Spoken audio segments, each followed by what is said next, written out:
I can't afford alimony and child support. What should I do? Hi, I'm Bill Farias, founder and CEO of Farias Family Law. We are a Massachusetts divorce and custody firm, and this is an issue a lot of high earners are facing. So if you are the high earner in your family and you're moving toward divorce, there is a possibility that you will have to pay alimony and child support.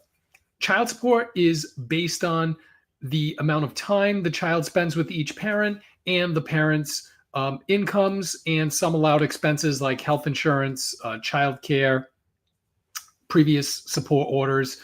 But the bottom line is, if you are the high earner and you don't have your child 2/3 of the time, and it's either half of the time that you have your child or the other parent has a child more, you are likely having to pay child support.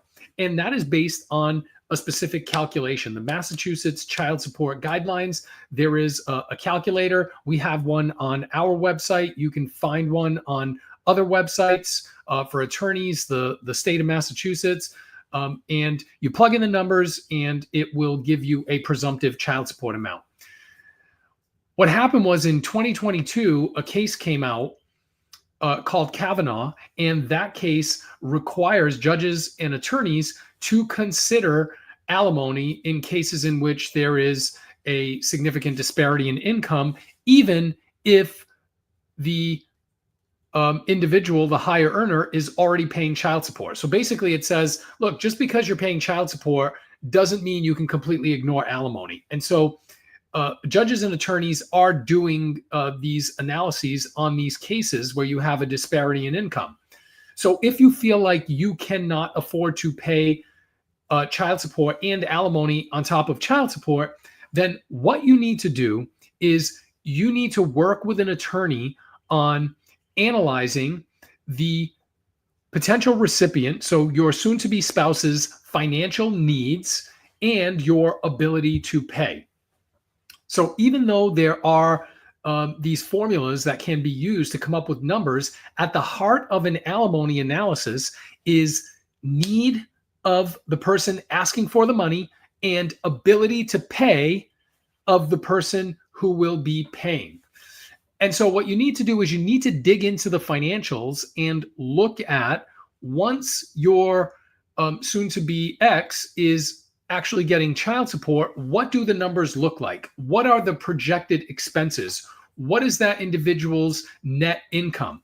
Do they have money left over at the end of the week? Or are they short to take care of their regular expenses? And then on the other side of that, you are looking at, once you plug in your child support obligation, what do your numbers look like?